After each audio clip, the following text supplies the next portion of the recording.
In the autumn of 1847, construction workers digging the foundation for what would become St. Mary's Church in the remote village of Thornwick made a discovery that would haunt the community for generations. Beneath 3 feet of consecrated ground, they unearthed a collection of iron coffins arranged in a perfect pentagram, each sealed with symbols that no local clergy could identify.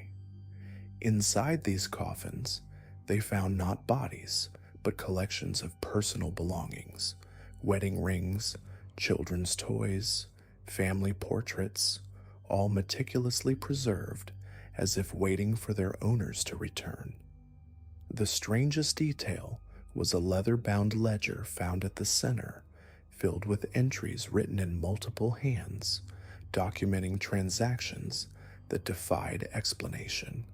7 years of Margaret's laughter for one winter's warmth. Thomas's memories of his mother for safe passage through the fever. The sound of rain on our roof for protection from the coming storm. The church was never built. The workers abandoned the site within days, claiming they heard voices calling from the sealed coffins every night after sunset. The local magistrate ordered the discovery sealed and the records destroyed, but whispers of what lay beneath Thornwick spread through the surrounding counties like wildfire. Those whispers always returned to the same name, Ravencroft. For nearly 2 centuries, the Ravencroft family operated from the shadows of English society, accumulating wealth and influence through methods that polite society refused to acknowledge. Unlike other families who built their fortunes through trade or land, the Ravencrofts dealt in something far more valuable and infinitely more dangerous: human experiences themselves. They understood that memories, emotions, and sensations could be extracted, preserved, and traded like any other commodity. What made them truly terrifying wasn't their supernatural abilities, but their systematic approach to harvesting the most precious moments of human existence. The family's origins trace back to Ezra Ravencroft, a physician who arrived in the English countryside during the plague years of 1665. While other doctors fled the infected areas, Ezra remained, claiming he possessed treatments that could not only cure the disease, but strengthen those who survived it. Villagers who accepted his help reported miraculous recoveries, but survivors began experiencing peculiar changes: an inability to recall certain childhood memories, a loss of capacity for specific emotions, or the strange sensation that significant moments from their past felt hollow, as if they had been observed rather than lived. Ezra's practice flourished because he offered something that traditional medicine could not: certainty. In an age where death was arbitrary and suffering meaningless, he promised that pain could have purpose, that loss could be transformed into gain. His patients didn't just recover from illness. They emerged with an unsettling calmness, as if their capacity for fear had been surgically removed. This wasn't healing in any conventional sense. It was editing, a careful revision of human experience that left people functional but fundamentally altered. The Ravencroft methodology was refined over generations, passed down through bloodlines that seemed to possess an innate understanding of human psychology. They established what they called exchange houses, properties that appeared to be ordinary manor homes, but contained specialized chambers designed for their peculiar form of commerce.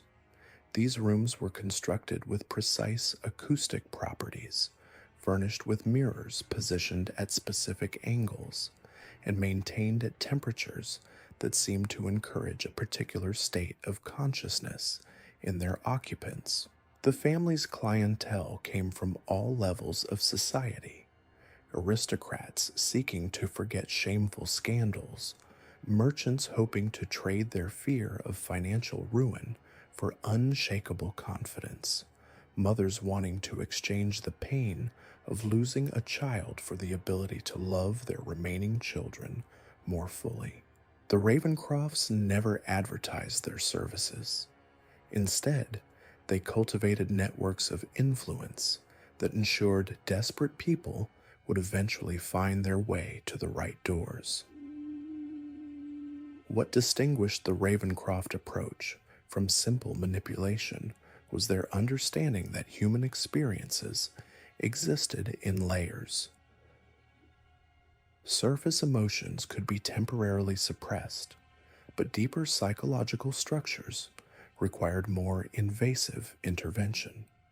They developed techniques for accessing what they called the foundation memories, the core experiences that shaped personality and worldview. By carefully removing or modifying these foundational elements, they could restructure entire identities while leaving their clients believing they had simply undergone a beneficial transformation. The family's record keeping was meticulous. Each transaction was documented in bound ledgers that tracked not just what was taken, but where it was stored and how it might be recombined with other extracted experiences.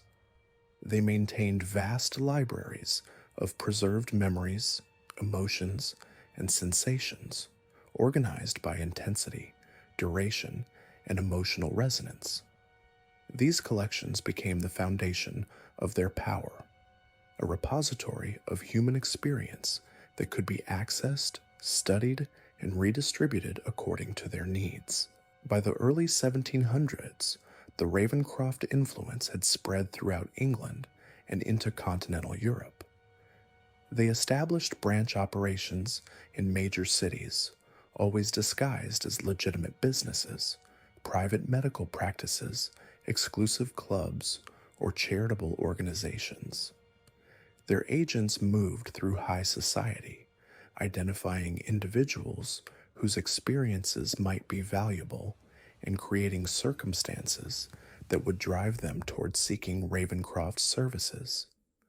The family's power reached its peak during the Industrial Revolution, when rapid social change created unprecedented levels of anxiety and displacement. Factory workers sought relief from the monotony of their labor. Wealthy industrialists wanted to escape the guilt of their working conditions, and entire communities struggled with the psychological effects of urbanization. The Ravencrofts positioned themselves as providers of emotional stability in an increasingly unstable world, offering to remove unwanted feelings and replace them with more productive psychological states. Their most ambitious project was the establishment of the Serenity Mills, manufacturing facilities where workers underwent voluntary emotional modification as part of their employment. These workers experienced no dissatisfaction with their labor, no longing for different circumstances, and no capacity for the kind of despair that might lead to organized resistance. Productivity in these facilities was extraordinary, and the workers themselves reported complete satisfaction with their circumstances. Other industrialists began quietly inquiring about similar arrangements for their own operations. The Ravencroft family structure itself reflected their philosophy about human experience. Children were raised in carefully controlled environments where their emotional development was monitored and shaped according to family traditions. From an early age, they were taught to view human feelings as resources to be managed rather than experiences to be lived. family members underwent their own forms of emotional modification, trading away capacities for guilt, empathy, or self-doubt in exchange for enhanced abilities in areas deemed useful for family business. This systematic approach to emotional management created individuals who were highly effective at understanding and manipulating others while remaining largely disconnected from their own humanity. Ravencroft family members could observe human suffering with clinical detachment, could inspire trust while harboring no genuine care for their clients, and could maintain relationships based entirely on strategic advantage rather than emotional connection. The family's influence extended far beyond their direct clients. They cultivated relationships with writers, artists, and intellectuals, offering to enhance their creative abilities by removing emotional barriers or providing access to extracted experiences that could inspire new works. Some of the most celebrated literature and art of the 18th and 19th centuries was produced by individuals who had undergone Ravencroft modifications, their natural talents amplified by carefully curated emotional experiences harvested from others. Religious institutions proved particularly susceptible to Ravencroft influence.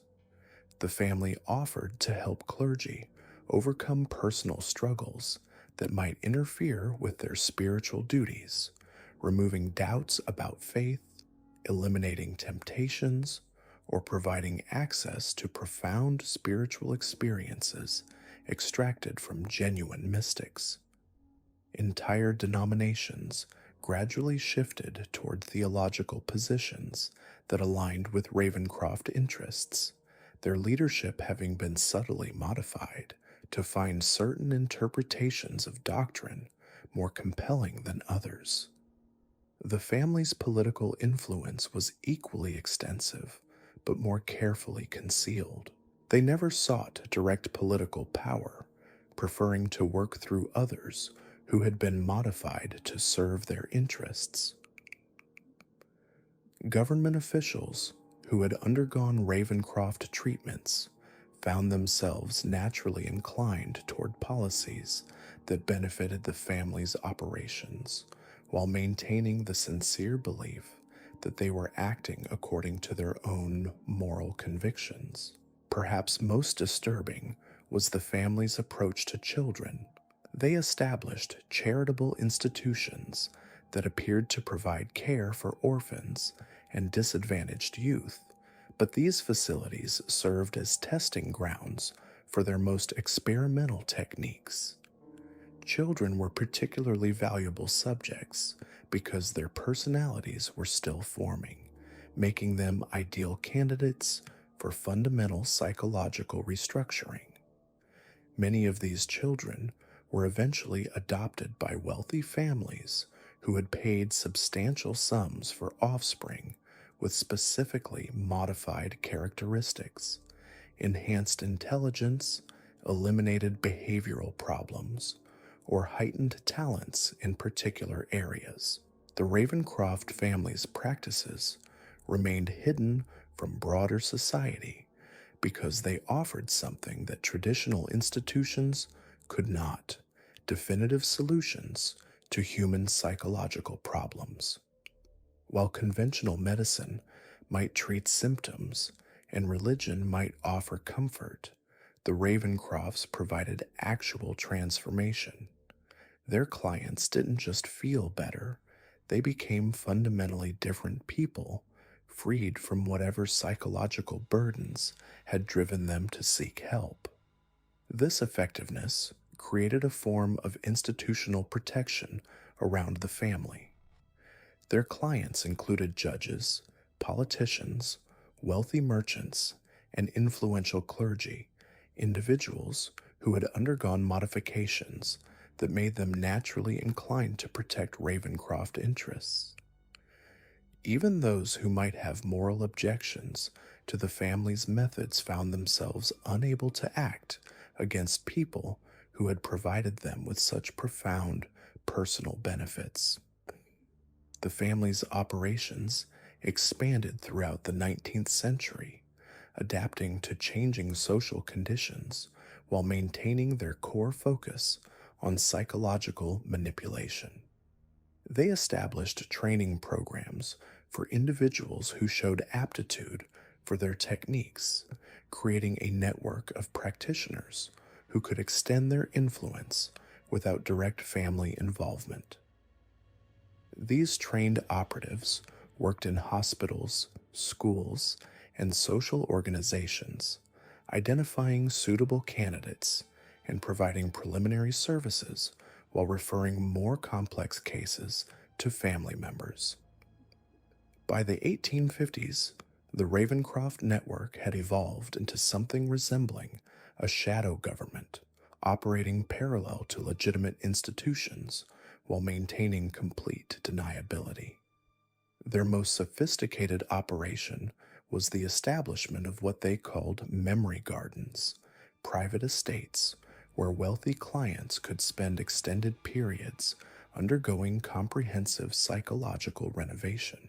These facilities appeared to be exclusive health retreats, complete with beautiful grounds, luxurious accommodations, and staff trained in the latest medical techniques.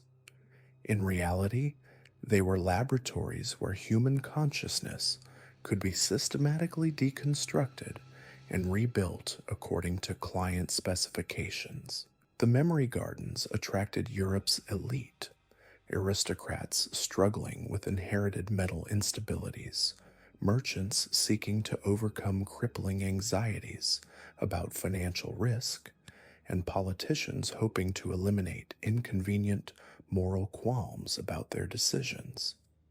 Clients would arrive carrying decades of accumulated psychological baggage and leave as refined versions of themselves, their personalities optimized for success in their chosen fields. The transformation process typically required several months, during which clients experienced what they believed to be a gradual healing process, but was actually a methodical extraction and replacement of core psychological components. The family's most valuable asset was their understanding of what they termed experiential architecture, the way human memories, emotions, and sensations could be combined to create entirely new psychological structures. They discovered that experiences extracted from multiple individuals could be woven together to create composite memories that felt completely authentic to the recipient. A client seeking courage might receive a carefully constructed memory of facing danger successfully, assembled from fragments of actual bravery extracted from soldiers, explorers, and others who had demonstrated exceptional valor. This technique allowed the Ravencrofts to offer experiences that no single individual could provide. They could create memories of perfect childhoods by combining the happiest moments from hundreds of different people, or construct professional expertise by merging the accumulated knowledge of multiple masters in a given field. Clients didn't just receive emotional modifications, they gained access to a curated library of human experience that had been optimized for their specific needs. The family's record-keeping systems became increasingly sophisticated as their operations expanded. They maintained detailed catalogs of extracted experiences, organized by emotional intensity, duration, and psychological utility. Each entry included information about the original source, the extraction circumstances, and notes about potential applications. Some experiences were considered so valuable that they were reserved for family use only, while others were deemed suitable for general distribution among clients. Marcus Ravencroft, who assumed leadership of the family operations in 1863, introduced what he called the Inheritance Protocol, a system for ensuring that particularly valuable experiences could be passed down through generations. Clients who underwent significant modifications were required to submit their own children for evaluation, creating family lines that remained connected to Ravencroft influence across multiple generations. This created a form of psychological feudalism where entire bloodlines existed in service to the family's interests while believing they were simply maintaining beneficial family traditions. The American Civil War provided the Ravencrofts with unprecedented opportunities to expand their operations. The massive scale of trauma created by the conflict generated enormous demand for their services, while the social upheaval allowed them to establish new facilities without attracting unwanted attention. They opened memory gardens in major American cities, marketing them as treatment centers for war veterans suffering from what physicians then called soldier's heart. Veterans who entered these facilities emerged with their traumatic memories replaced by carefully constructed experiences of honorable service and meaningful sacrifice. The family's American operations were overseen by Helena Ravencroft, Marcus's daughter, who had been specifically modified to excel at understanding American psychology. She established networks among the emerging industrial elite, offering services that could help them manage the psychological stresses of rapid economic expansion. Railroad barons received modifications that eliminated empathy for displaced populations, while factory owners underwent procedures that removed guilt about working conditions, allowing them to focus entirely on productivity and profit. Helena's most ambitious project was the establishment of the American Serenity Institute, a research facility disguised as a progressive hospital for treating mental disorders. The institute attracted some of the most innovative minds in American medicine and psychology, many of whom unknowingly contributed to the development of increasingly sophisticated extraction and modification techniques.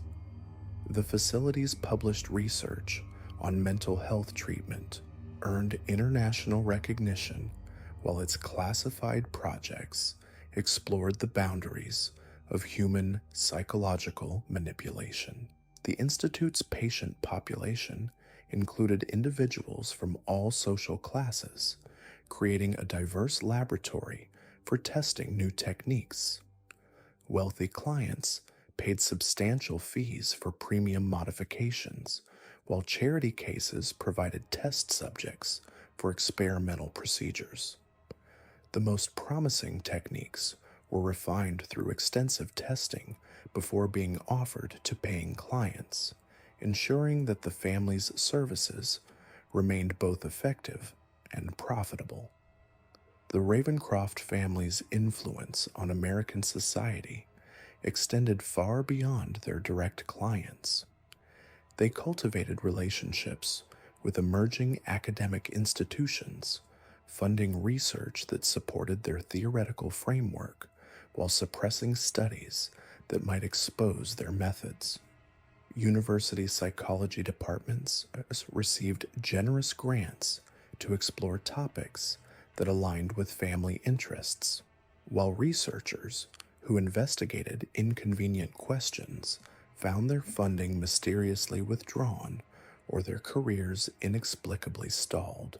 The family's educational initiatives included the establishment of boarding schools that served as recruitment centers for future operatives. Children who demonstrated particular aptitude for psychological manipulation were identified early and given specialized training that prepared them for eventual integration into the family's network. These schools maintained excellent reputations for academic achievement while secretly functioning as breeding grounds for the next generation of Ravencroft agents. By the 1870s, the family had developed techniques for what they called generational modification, alterations that could be passed down through bloodlines without conscious awareness. Parents who underwent these procedures would unknowingly transmit modified psychological traits to their children, creating family lines that naturally aligned with Ravencroft interests. These modifications were subtle enough to avoid detection while being powerful enough to influence behavior across multiple generations.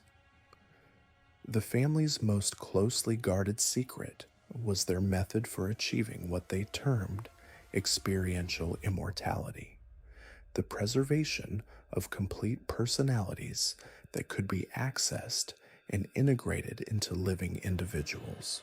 Unlike simple memory extraction, this process captured the entire psychological structure of a person, including their decision-making patterns, emotional responses, and core beliefs. These preserved personalities could be temporarily or permanently integrated into suitable hosts, allowing the family to maintain access to valuable individuals long after their physical deaths. This technique was primarily used to preserve the personalities of particularly successful family members or exceptionally valuable clients. The preserved consciousness could be consulted for advice, integrated into descendants to enhance their capabilities, or used to influence important decisions across generations. The family's leadership structure included not just living members, but a council of preserved personalities who continued to guide operations from beyond physical death. The preservation process required specialized facilities that the family called continuity chambers, rooms designed to maintain the extracted personalities in a state of suspended animation. These chambers were hidden within family properties, disguised as wine cellars, library storage areas, or private studies. The preserved personalities existed in a dreamlike state, aware of their circumstances, but unable to influence the physical world, except through their designated hosts. The family's approach to succession planning reflected their mastery of psychological manipulation. Instead of simply passing leadership to the next generation, they created elaborate training programs that prepared potential heirs by gradually integrating them with preserved personalities of previous leaders. This created a form of psychological continuity that ensured family traditions and methods would be maintained across centuries while allowing for adaptation to changing circumstances. The selection of hosts for preserved personalities was a complex process that required careful evaluation of psychological compatibility. Not every individual could successfully integrate with a preserved consciousness without experiencing severe mental disturbance. The family developed extensive testing protocols to identify suitable candidates, often beginning the evaluation process in childhood to ensure optimal integration when the individual reached maturity.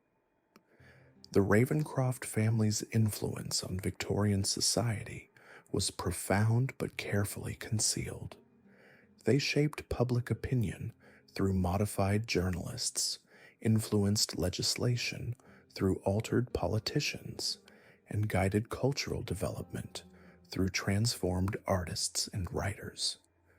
Their clients included some of the most recognizable names in 19th century history, individuals whose public accomplishments were enhanced by carefully applied psychological modifications that removed limiting beliefs and enhanced specific capabilities. The family's operations during this period were supported by an extensive network of legitimate businesses that provided cover for their activities while generating substantial profits.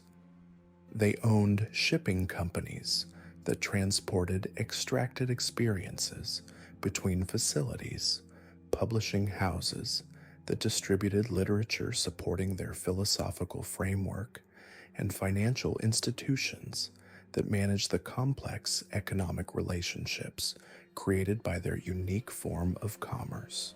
The family's most ingenious creation was the establishment of what they called experience banks, financial institutions that appeared to offer conventional banking services while actually facilitating the storage and exchange of extracted psychological assets.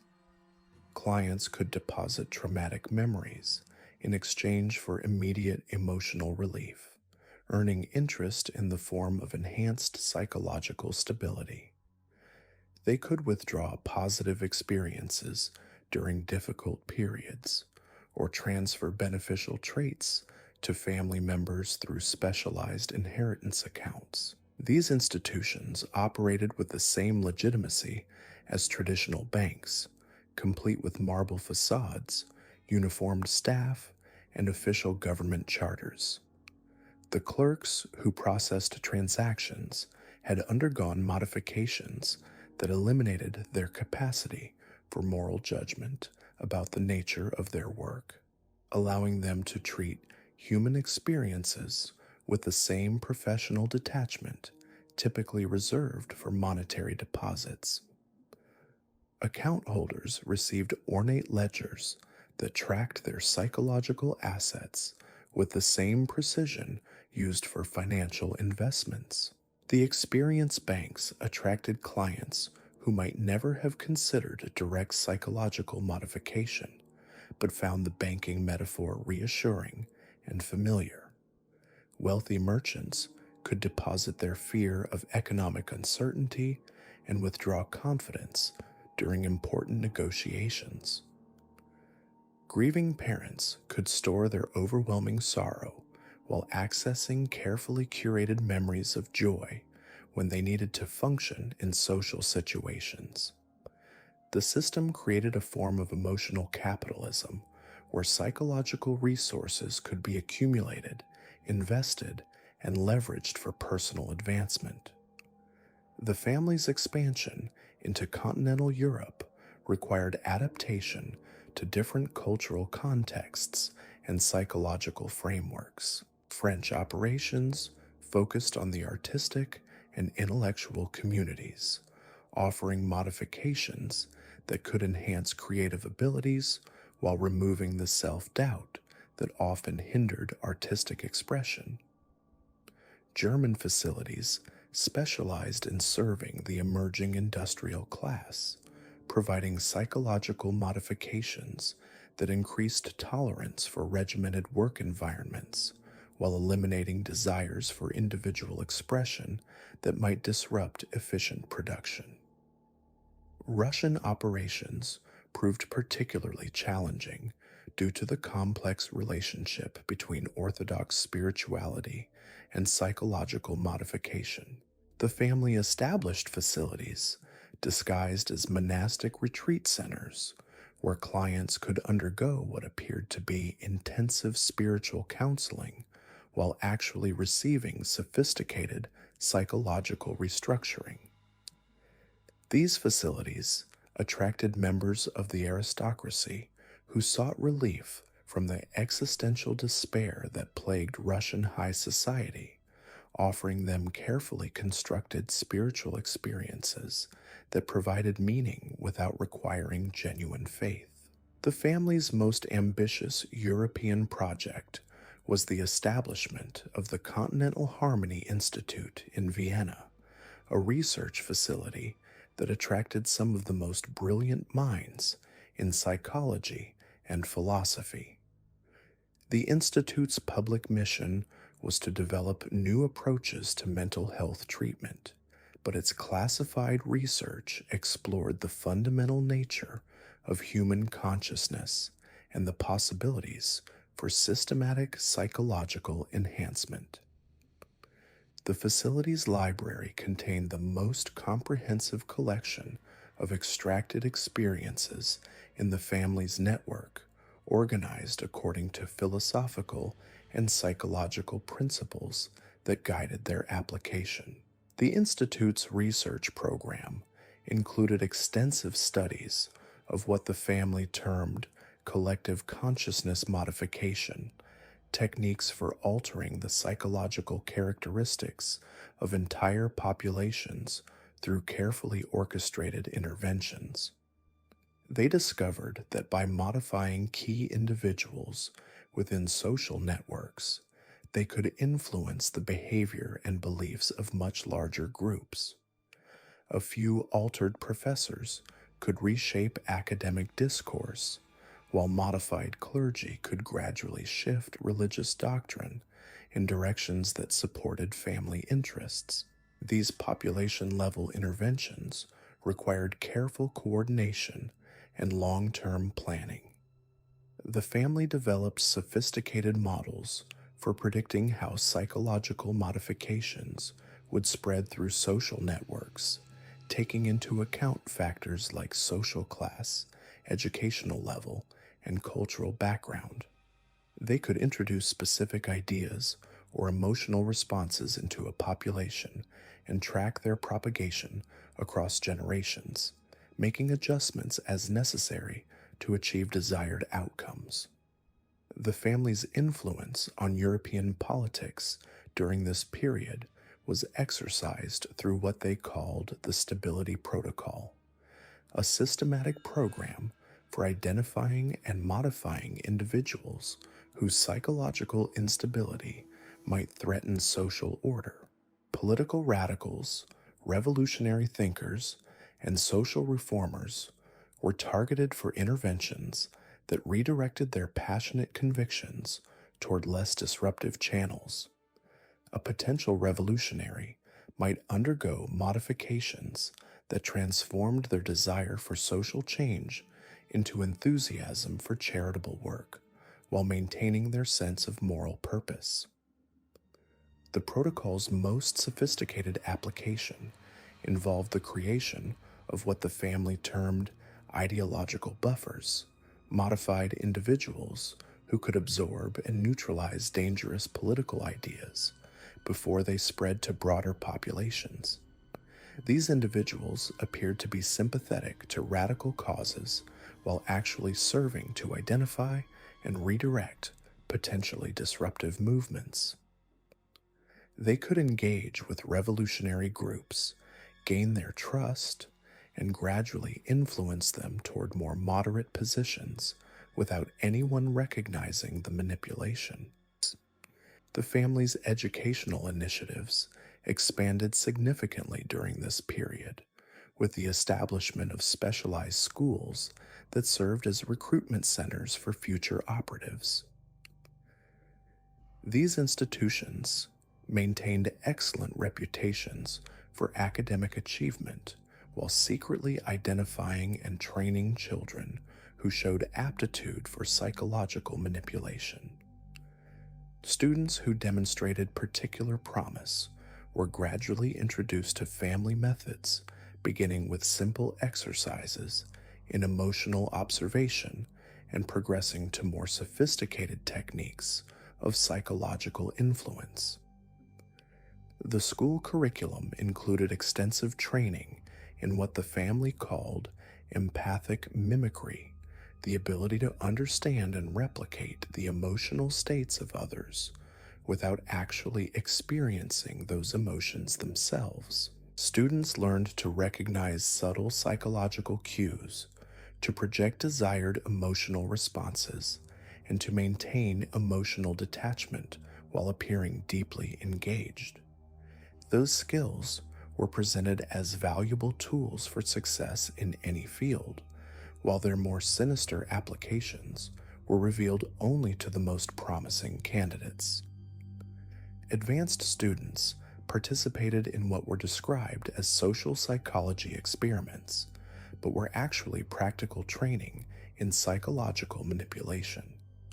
They learned to identify individuals who might be valuable targets for family services, to create circumstances that would drive people towards seeking help, and to recognize the psychological vulnerabilities that could be exploited for extraction purposes. The most skilled graduates were offered positions within the family's network, while others were placed in influential positions throughout society where they could serve as sources of information and influence. The family's medical research during this period focused on developing more efficient methods for psychological extraction and modification. They established private laboratories where teams of modified researchers explored the neurological basis of memory, emotion, and personality. These facilities maintained cover relationships with legitimate medical institutions, allowing them to access the latest scientific developments while conducting research that would have been considered deeply unethical by conventional standards. The research program's most significant breakthrough was the development of what they called selective consciousness transfer, a technique that allowed specific psychological traits to be extracted from one individual and integrated into another without affecting other aspects of personality. This represented a major advance over earlier methods that required broad psychological modifications to achieve desired changes. A client seeking enhanced mathematical ability could receive the specific cognitive patterns associated with mathematical thinking without experiencing other aspects of the donor's personality. This technique required extensive mapping of individual psychological structures to identify which components could be safely extracted and transferred. The family developed sophisticated testing protocols that could analyze personality structures with unprecedented precision, identifying the specific psychological elements that contributed to particular traits or abilities. This knowledge allowed them to offer increasingly targeted modifications that produced dramatic improvements in specific areas while leaving other aspects of personality unchanged. The family's most closely guarded research involved attempts to understand what they called the source code of consciousness, the fundamental structures that gave rise to self-awareness and individual identity.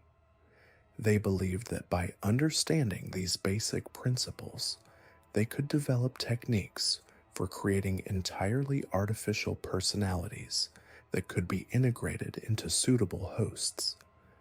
This research was conducted in the deepest levels of their facilities, with access restricted to senior family members and their most trusted associates. The implications of this research were staggering.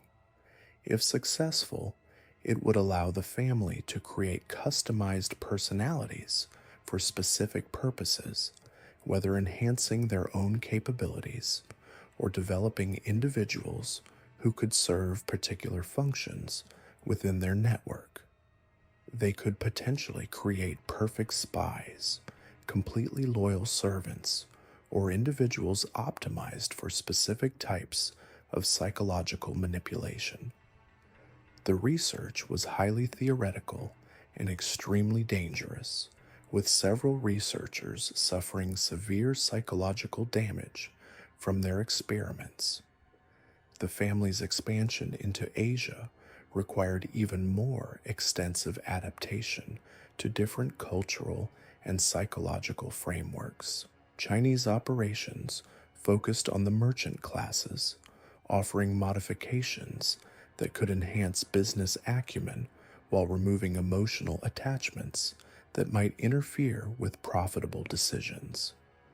Japanese facilities specialized in serving the samurai class, providing psychological modifications that could enhance martial prowess while eliminating fear and doubt that might compromise performance in combat. The Asian operations revealed new possibilities for psychological modification that hadn't been explored in Western contexts. Eastern philosophical traditions provided different frameworks for understanding consciousness and identity, suggesting techniques that could achieve more profound transformations than anything possible through Western approaches.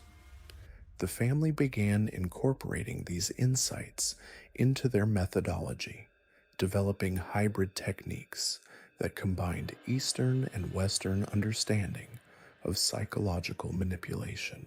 The most successful Asian facility was established in Hong Kong, where it served as a hub for operations throughout the region. The facility attracted clients from across Asia, offering modifications tailored to specific cultural contexts while maintaining the family's core commitment to psychological transformation.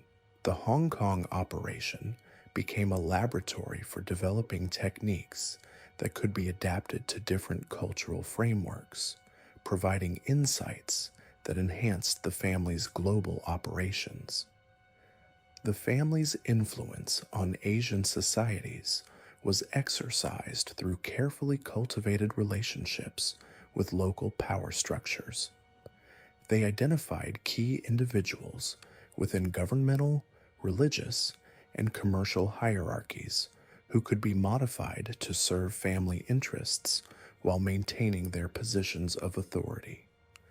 These modified agents could influence policy decisions, shape cultural development, and create conditions that facilitated further family expansion throughout the region. The family's global network by the 1880s represented one of the most sophisticated psychological manipulation operations in human history. They had developed techniques for altering individual consciousness, influencing group behavior, and shaping cultural development across multiple continents.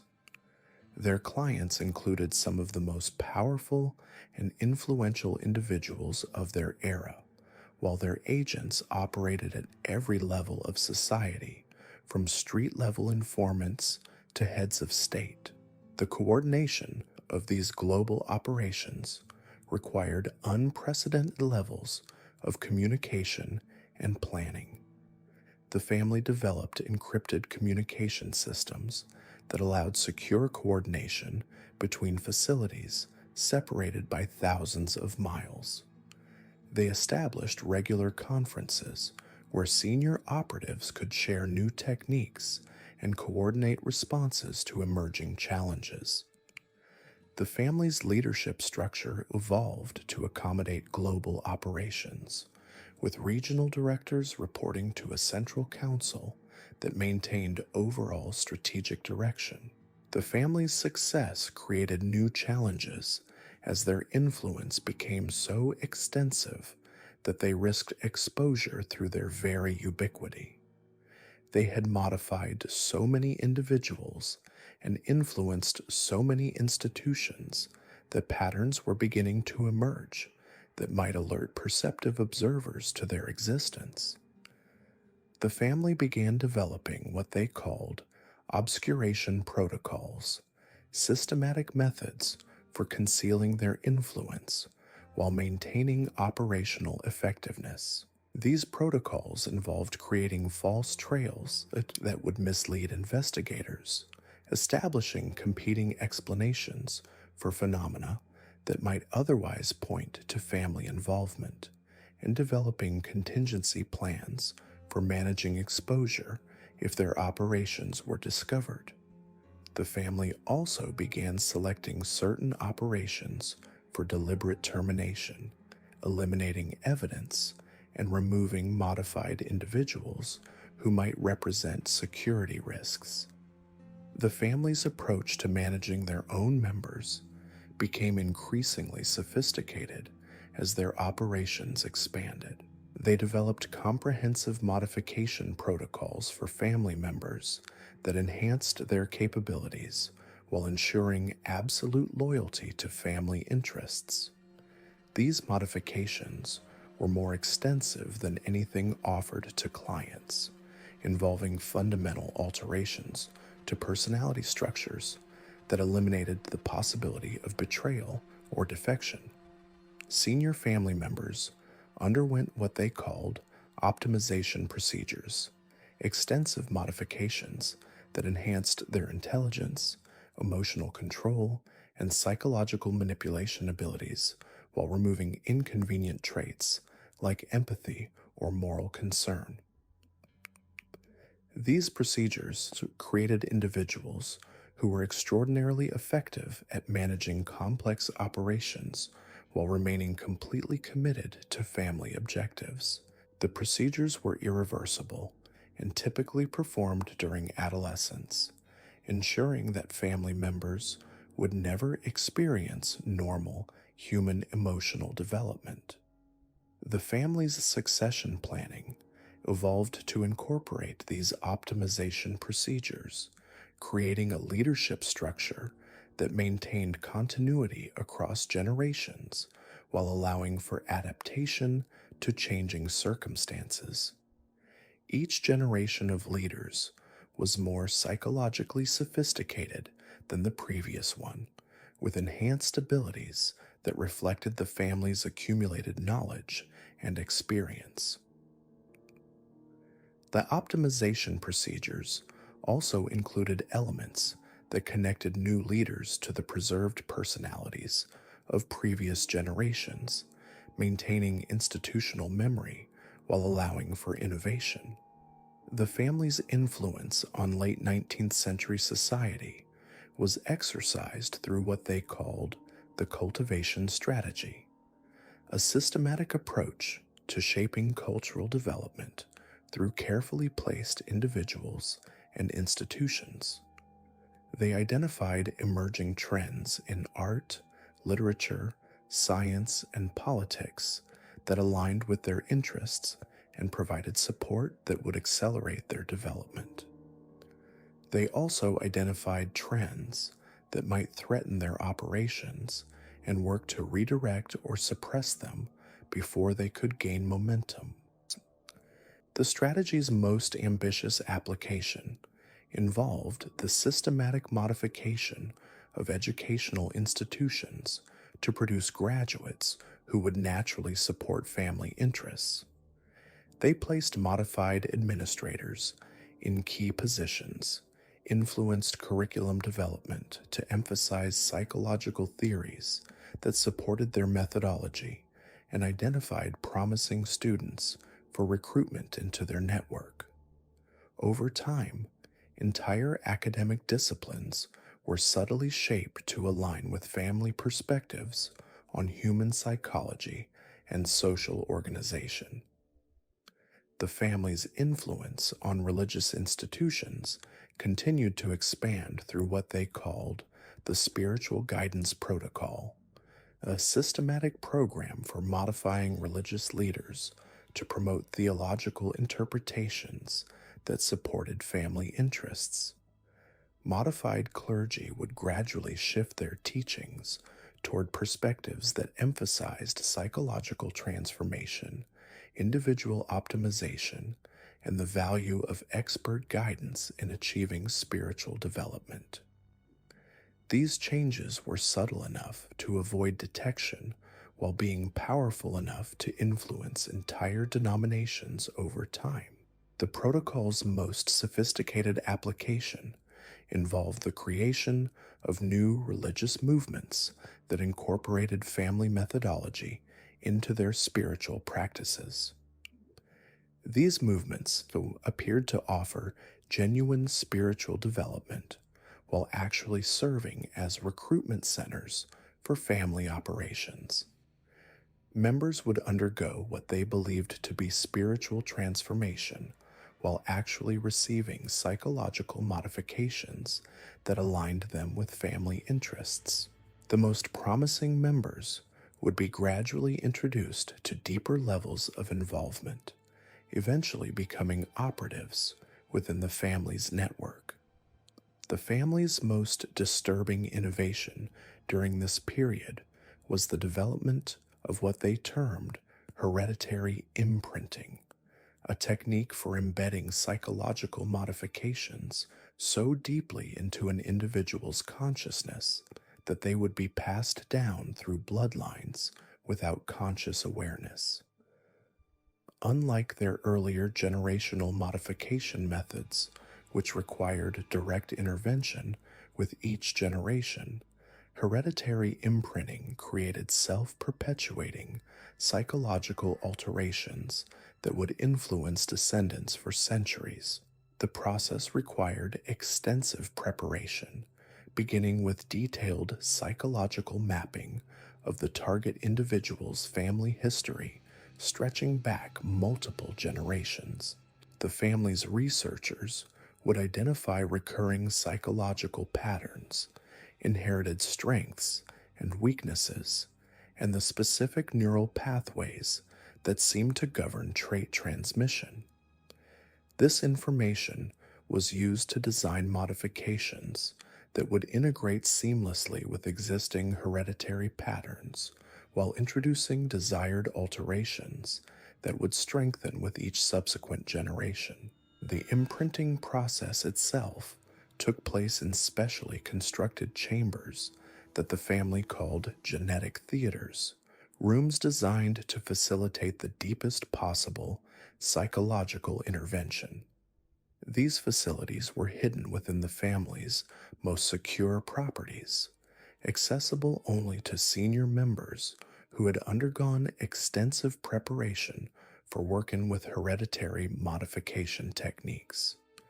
The chambers were constructed with materials that seemed to amplify certain types of psychological energy while dampening others, creating environments where consciousness could be manipulated at its most fundamental levels.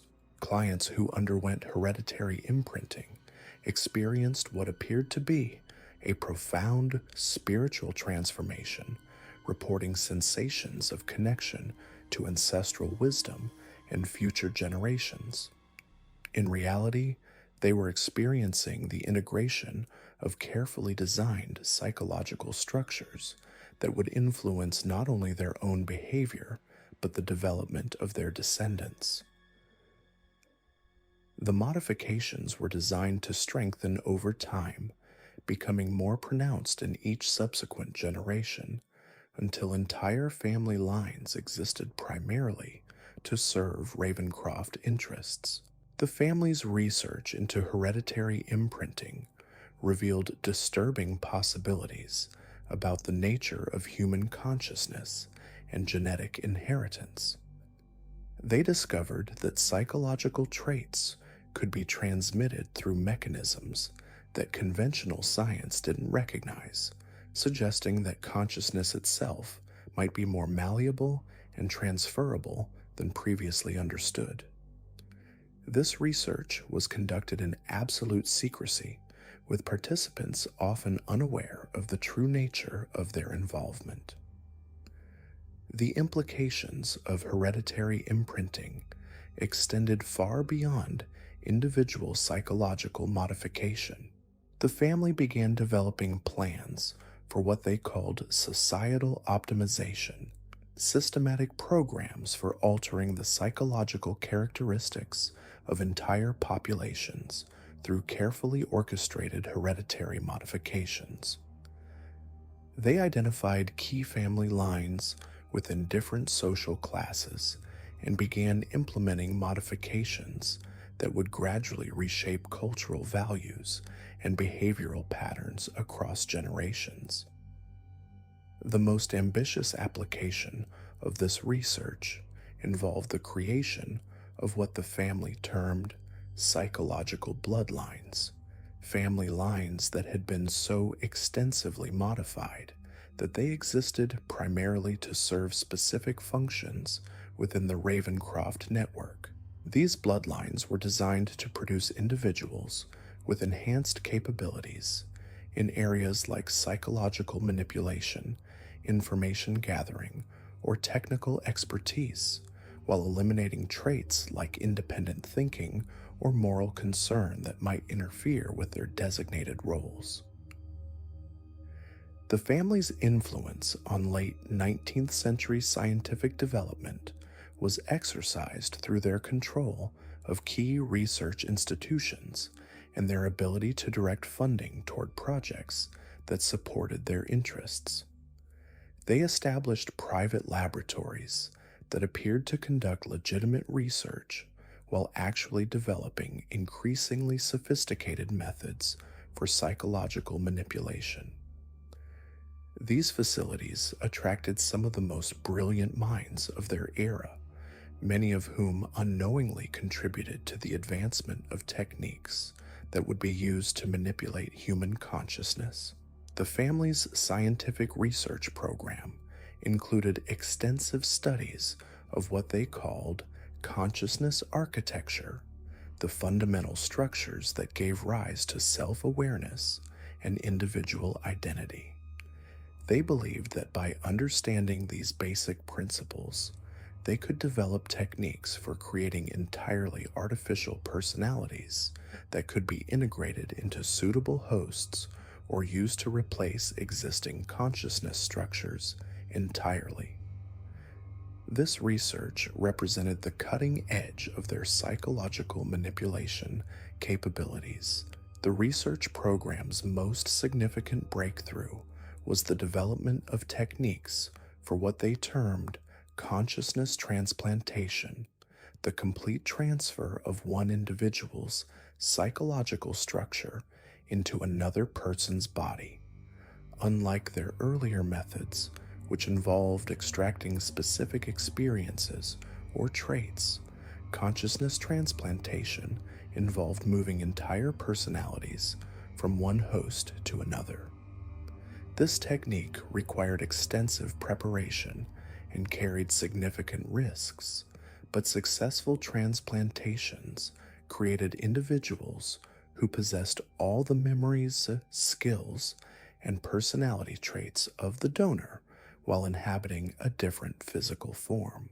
The family's most closely guarded project involved attempts to develop what they called immortality protocols, systematic methods for preserving consciousness indefinitely through a combination of hereditary imprinting and consciousness transplantation.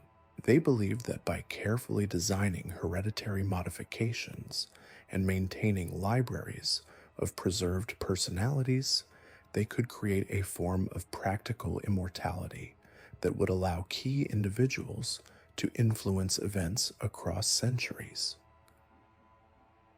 The immortality research was conducted in the deepest levels of their most secure facilities, with access restricted to senior family members who had undergone extensive psychological preparation. The research involved experiments that pushed the boundaries of human consciousness, often with devastating consequences for the subjects involved. Several researchers suffered complete psychological breakdown from their exposure to consciousness manipulation techniques, while others experienced what appeared to be fundamental alterations to their sense of identity and reality. The family's expansion into South America during this period required adaptation to indigenous psychological frameworks that differed significantly from European models. They established facilities disguised as medical missions, offering treatments for tropical diseases while actually conducting research into indigenous approaches to consciousness manipulation. These operations revealed new possibilities for psychological modification that hadn't been explored in other cultural contexts. The South American operations attracted clients from the emerging industrial classes who sought psychological modifications that could help them manage the challenges of rapid economic development. Plantation owners received modifications that eliminated empathy for their workers, while mining executives underwent procedures that removed guilt about environmental destruction. The family's techniques proved particularly effective in contexts where traditional social structures were breaking down and individuals were struggling to adapt to new economic realities. The family's most innovative South American project was the establishment of what they called integration centers, facilities that specialized in helping individuals adapt to cultural transitions through psychological modification. These centers served immigrants, displaced indigenous populations, and others who were struggling to adjust to changing social conditions. Clients received modifications that helped them integrate into new cultural contexts while maintaining their sense of personal identity. The integration centers revealed new insights into the relationship between culture and consciousness that enhanced the family's global operations. They discovered that psychological modifications could be designed to facilitate cultural adaptation while maintaining core personality structures, suggesting possibilities for creating individuals who could operate effectively across multiple cultural contexts. This research informed the development of techniques that would allow family operatives to work more effectively in diverse cultural environments. The family's influence on South American political development was exercised through their relationships with key figures in emerging governmental structures. They identified individuals who showed promise for leadership roles and provided modifications that enhanced their political effectiveness while ensuring alignment with family interests. These modified leaders could implement policies that facilitated family operations while maintaining the appearance of independent decision-making. The family's global network by the 1890s represented an unprecedented level of psychological influence over human civilization. They had developed techniques for modifying individual consciousness, influencing group behavior, shaping cultural development, and directing political outcomes across multiple continents. Their clients included heads of state, religious leaders, industrial magnates, and cultural figures who shaped the development of modern society. The coordination of these global operations required increasingly sophisticated communication and management systems. The family developed encrypted communication networks that allowed secure coordination between facilities separated by vast distances. They established regular conferences where senior operatives could share new techniques and coordinate responses to emerging challenges. The family's leadership structure evolved to accommodate global operations, with regional directors reporting to a central council that maintained overall strategic direction. The family's success created new vulnerabilities, as their influence became so extensive that patterns were beginning to emerge that might alert perceptive observers to their existence. They had modified so many individuals and influenced so many institutions that careful analysis might reveal connections that pointed to a coordinated manipulation campaign. The family began developing what they called dispersion protocols, systematic methods for concealing their influence while maintaining operational effectiveness. These protocols involved creating false trails that would mislead investigators, establishing competing explanations for phenomena that might otherwise point to family involvement, and developing contingency plans for managing exposure if their operations were discovered. The family also began selecting certain operations for deliberate termination, eliminating evidence and removing modified individuals who might represent security risks. The family's approach to managing their own security became increasingly sophisticated as their operations expanded. They developed comprehensive surveillance systems that monitored potential threats to their operations, maintained networks of informants who could provide early warning of investigations, and established response protocols for managing different types of security challenges. The family's security operations were managed by individuals who had undergone extensive psychological modifications that enhanced their capabilities while ensuring absolute loyalty. The family's most sophisticated security innovation was the development of what they called protective obscuration, a systematic program for creating confusion and misdirection around their operations. They established false front organizations that appeared to be conducting similar activities, created fictional historical records that suggested alternative explanations for their influence, and developed disinformation campaigns that would discredit legitimate investigations into their activities. The protective obscuration program included the creation of what the family termed sacrificial operations, deliberately exposed activities that would satisfy investigators while protecting their core operations. These sacrificial operations were designed to appear significant while actually representing minimal threats to family interests.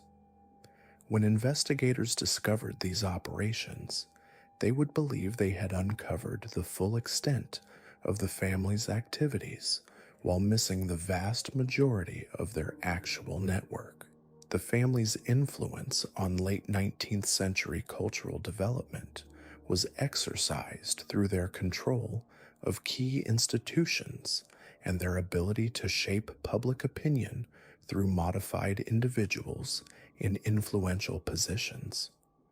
They identified emerging cultural trends that aligned with their interests and provided support that would accelerate their development.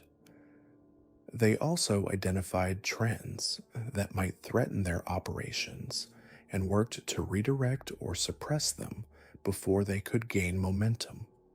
The family's cultural influence strategy included the systematic modification of artists, writers, and intellectuals who could shape public opinion through their work. These individuals received modifications that enhanced their creative abilities while subtly aligning their perspectives with family interests. The resulting cultural productions appeared to be independent, artistic expressions while actually serving to promote psychological frameworks that supported family operations. The family's most ambitious cultural project was the establishment of what they called aesthetic conditioning centers, institutions that appeared to be arts schools, but actually served to train individuals in psychological manipulation techniques, disguised as artistic methods. Students learned to recognize and influence psychological vulnerabilities through various artistic media, developing skills that could be applied in entertainment, advertising, and political communication. The aesthetic conditioning centers attracted students from across the creative spectrum, offering training that appeared to focus on artistic excellence while actually developing capabilities in psychological influence. Graduates of these programs were placed in influential positions throughout the entertainment industry, where they could apply their training to shape public opinion and identify potential clients for family services. The most promising graduates were offered positions within the family's network, while others served as sources of information and influence. The family's influence on late 19th century educational development was exercised through their control of key institutions and their ability to shape curriculum development through modified administrators and faculty. They identified emerging educational trends that aligned with their interests and provided support that would accelerate their adoption. They also worked to suppress educational approaches that might encourage critical thinking about psychological manipulation or individual autonomy. The family's educational influence strategy included the systematic modification of teachers and administrators who could shape student development through their daily interactions. These individuals received modifications that enhanced their teaching abilities while subtly aligning their approaches with family interests. Students who showed particular promise for psychological manipulation were identified and gradually introduced to deeper levels of involvement with family operations. The family's most sophisticated educational project was the establishment of what they called development academies, institutions that appeared to be progressive schools but actually served as recruitment and training centers for future family operatives.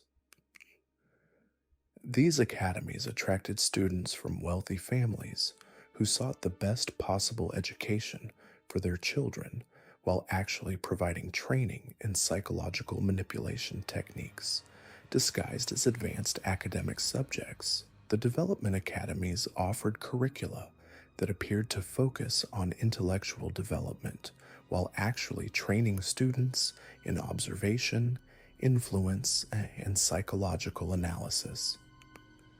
Students learned to recognize psychological vulnerabilities, to project desired emotional responses, and to maintain emotional detachment while appearing deeply engaged.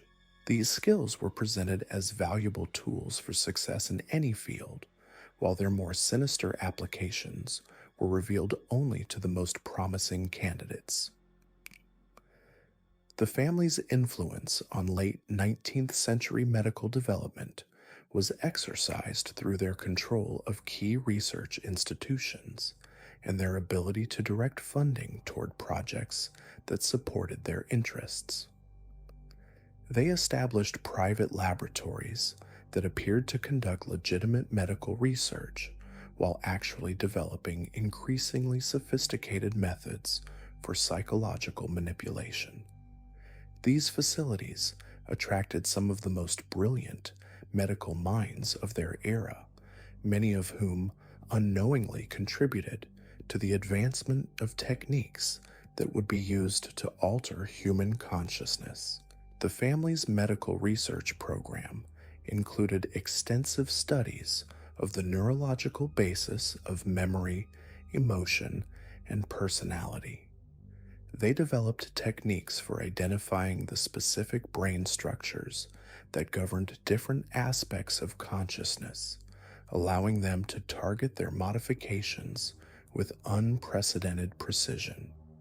This research was conducted under the cover of legitimate medical investigation, with results published in respected journals, while the most significant discoveries were kept secret. The family's most significant medical breakthrough was the development of what they called neurological mapping, comprehensive techniques for analyzing individual brain structures and identifying the specific neural pathways that governed particular psychological traits. This mapping allowed them to design modifications that could target specific aspects of personality while leaving other functions unchanged, representing a major advance over their earlier methods. The neurological mapping research revealed new possibilities for psychological modification that hadn't been previously understood. The family discovered that certain brain structures could be modified to enhance specific capabilities while eliminating others, suggesting that human consciousness was far more malleable than conventional medicine recognized. This research informed the development of techniques that would allow them to create individuals optimized for particular functions within their network. The family's influence on late 19th century technological development was exercised through their relationships with key inventors and their ability to direct research toward projects that supported their operations.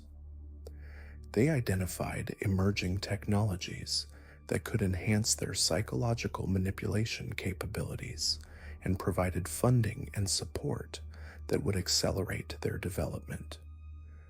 They also worked to suppress technologies that might threaten their operations by making psychological manipulation more detectable. The family's technological influence strategy included the systematic modification of inventors and engineers who could develop new tools for psychological manipulation. These individuals received modifications that enhanced their technical abilities while subtly directing their research toward projects that would benefit family operations. The resulting innovations appeared to be independent technological developments while actually serving to advance the family's capabilities. The family's most ambitious technological project was the development of what they called consciousness interface systems, mechanical devices that could facilitate psychological modification through direct interaction with brain structures. These systems represented a fusion of their psychological expertise with emerging technologies, creating tools that could perform modifications with unprecedented precision and efficiency. The research was conducted in absolute secrecy, with only senior family members having access to the results. The consciousness interface systems revealed new possibilities for psychological manipulation that transcended the traditional limitations. The family discovered that mechanical systems could be designed to interact directly with consciousness structures, allowing for modifications that would be impossible through conventional psychological techniques. This research represented the cutting edge of their technological capabilities and suggested possibilities for future developments that would revolutionize their operations. The family's global influence by the close of the 19th century represented the culmination of nearly 2 centuries of systematic psychological manipulation. They had developed techniques for altering individual consciousness, influencing group behavior, shaping cultural development, and directing political outcomes across multiple continents. Their network included some of the most powerful and influential individuals of their era, while their agents operated at every level of society, from street-level informants to heads of state. The coordination of these global operations required unprecedented levels of communication and management. The family had developed encrypted communication systems that allowed secure coordination between facilities separated by vast distances. They maintained regular conferences where senior operatives could share new techniques and coordinate responses to emerging challenges. The family's leadership structure had evolved to accommodate global operations, with regional directors reporting to a central council that maintained overall strategic direction. The family's success had created new challenges, as their influence became so extensive that they risked exposure through their very ubiquity. They had modified so many individuals and influenced so many institutions that careful analysis might reveal patterns pointing to coordinated manipulation. The family began developing comprehensive contingency plans for managing potential exposure while maintaining their core operations. The family's preparations for the 20th century involved anticipating technological and social changes that might affect their operations. They identified emerging trends in communication, transportation, and social organization that could either enhance or threaten their capabilities. Their planning included provisions for adapting their techniques to new technological contexts while maintaining their fundamental approach to psychological manipulation. The family's legacy as the 19th century drew to a close was a world where human consciousness had become a commodity to be harvested, modified, and redistributed according to their interests. They had created a global network of psychological manipulation that operated beneath the surface of conventional society, influencing the development of modern civilization through techniques that remained invisible to their victims.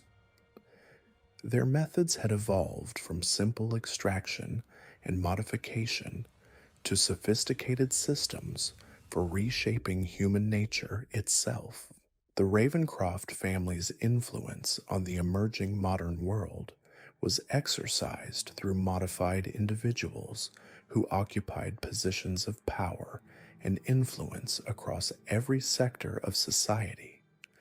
These individuals believed they were acting according to their own moral convictions while actually serving family interests through psychological modifications that had fundamentally altered their decision-making processes.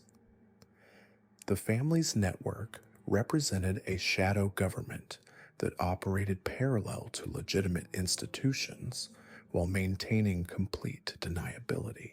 The family's most significant achievement was the creation of what they called the Invisible Empire, a global network of psychological influence that operated through modified individuals who were unaware of their true allegiances. This empire existed beneath the surface of conventional society, influencing the development of political systems, economic structures, and cultural institutions through techniques that remained undetectable to those who were being manipulated. The Invisible Empire represented the ultimate expression of the family's psychological manipulation capabilities. They had created a system where human consciousness could be systematically altered to serve their interests while maintaining the appearance of individual freedom and choice. Their subjects believed they were making independent decisions while actually following psychological programming that had been carefully designed to align with family objectives.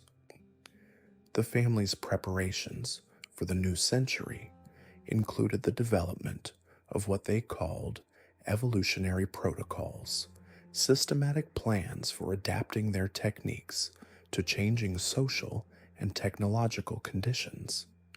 They anticipated that the 20th century would bring new challenges and opportunities that would require modifications to their existing methods. Their planning included provisions for maintaining their influence while adapting to new forms of communication, transportation, and social organization. The evolutionary protocols represented the family's commitment to maintaining their psychological manipulation capabilities across changing historical contexts. They had developed techniques that could be adapted to new technological and social conditions while maintaining their fundamental effectiveness. Their planning included provisions for training new generations of operatives who could work effectively in changing circumstances while maintaining absolute loyalty to family interests. The family's vision for the 20th century involved the systematic expansion of their psychological manipulation capabilities to encompass entire populations. They had developed techniques for influencing group behavior and cultural development that could be applied on unprecedented scales. Their planning included provisions for creating psychological modifications that could be transmitted through new forms of mass communication and social organization. The family's legacy as they entered the 20th century was a world where the boundaries between individual consciousness and collective manipulation had become increasingly blurred. They had created techniques for altering human psychology that operated beneath the threshold of conscious awareness, influencing behavior and decision making through methods that remained invisible to their subjects. Their influence represented a fundamental transformation in the relationship between individual autonomy and social control. The Ravencroft family's impact on human civilization by 1900 was profound and irreversible. They had developed and implemented techniques for psychological manipulation that had fundamentally altered the development of modern society.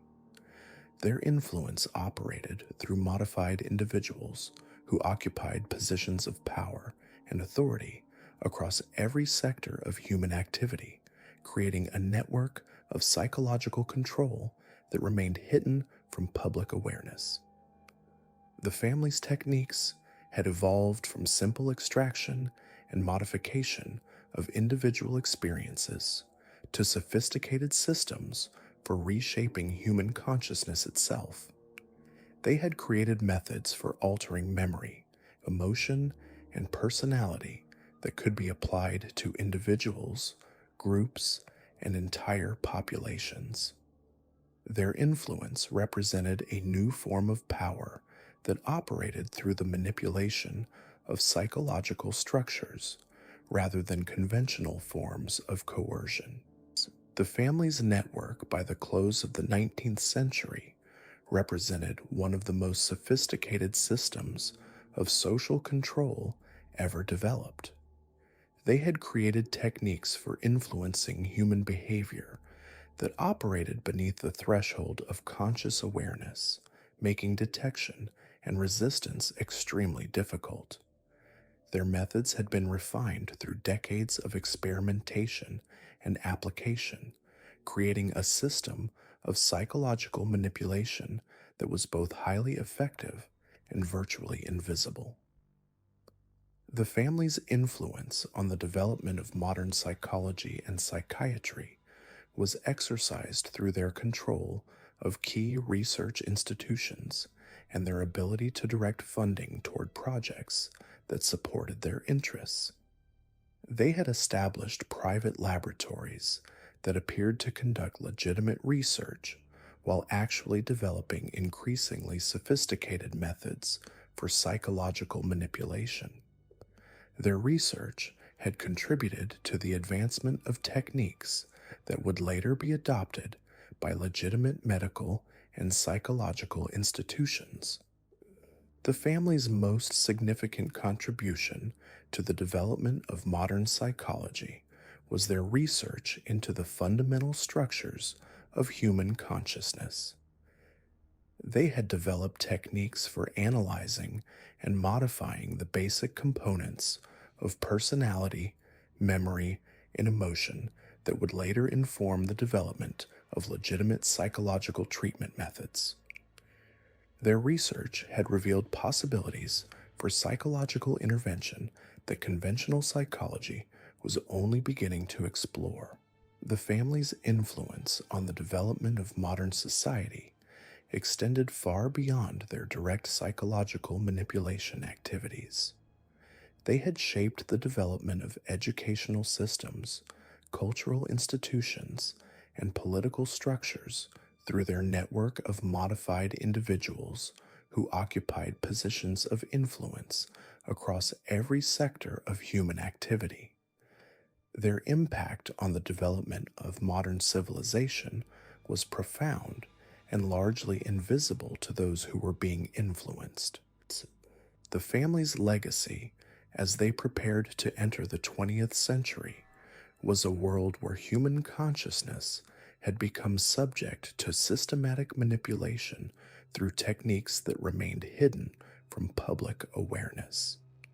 They had created a global network of psychological influence that operated beneath the surface of conventional society, shaping the development of modern civilization through methods that were both highly effective and virtually undetectable.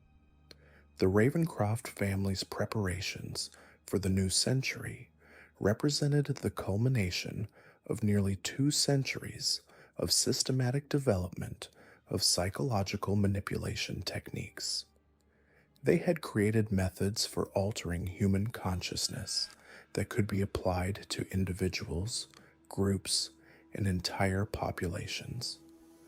Their influence represented a fundamental transformation in the relationship between individual autonomy and social control that would shape the development of the modern world in ways that remained hidden from public understanding. The dawn of the 20th century brought unprecedented challenges to the Ravencroft family's carefully constructed empire of psychological manipulation.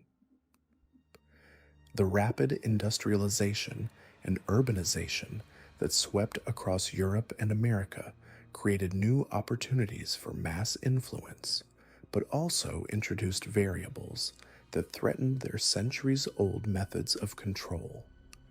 Traditional approaches to individual modification, while still effective, proved insufficient for managing the psychological complexities of modern urban populations. The family found themselves forced to adapt their techniques to address the collective consciousness of entire cities, where millions of individuals existed in unprecedented proximity and interconnection. The family's most pressing concern was the emergence of what they termed psychological resistance networks, informal groups of individuals who seemed naturally immune to their modification techniques. These networks typically formed around shared traumatic experiences, particularly among factory workers, immigrants, and others who had endured significant hardship. The family's researchers discovered that extreme adversity could create psychological structures that were remarkably resistant to external manipulation, requiring entirely new approaches to achieve the compliance they had previously taken for granted. Urban environments presented additional complications that the family had not anticipated. The constant stimulation and social interaction of city life created psychological states that interfered with their traditional extraction and modification processes. Individuals who might have been easily influenced in rural settings proved surprisingly resilient when surrounded by the chaotic energy of urban existence. The family's facilities, designed for the contemplative atmosphere of countryside estates, required extensive renovation to function effectively in metropolitan contexts.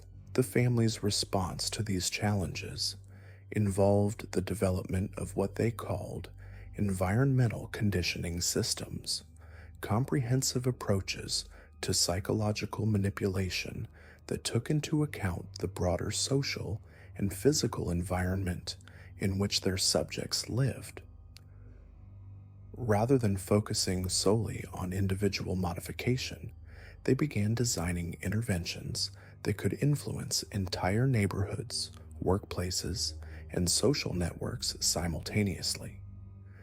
This required unprecedented levels of coordination and resources, but promised to achieve influence on scales previously impossible.